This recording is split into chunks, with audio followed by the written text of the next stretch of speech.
Apat na miyembro po ng isang robbery hold-up group ang nahuli ng mga tauhan ng CIDG sa isang operasyon kanina. Kabilang po dito ang kanilang leader na isang retiradong sundalo.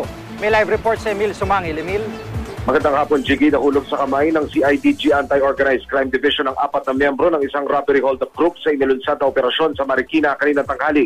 Kinilala, Jiggy, ng CIDG ang mga suspect na sina Romeo Pascua, retired Philippine Army Technical Sergeant at itinuturong leader ng grupo, Mark Gregorio, Bartolome Cagoy at Roger Calanos.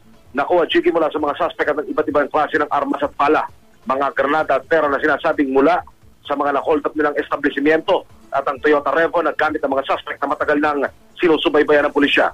Ayon sa impormasyon, Jiggy, ang grupong ito ang nasa likod ng pang-hold up na naganap sa halos magkakasunod na araw noong isang linggo sa Marikina, Pasig, Pampanga hanggang Bataan. Lumutang kanina sa headquarters ng CIDG ang mga biktima at positibo nilang kinilala ang mga suspect na mariin namang itinanggi ang akusasyon. Pawang may mga arrest warrant ang mga suspect at nakatakta pa silang sampahan ng mga reklamo. Kaugay naman nito, Jiggy, sa mga na-recover na pampasabog at mga baril mula sa grupo. Jiggy. Maraming salamat, Emil Sumangil.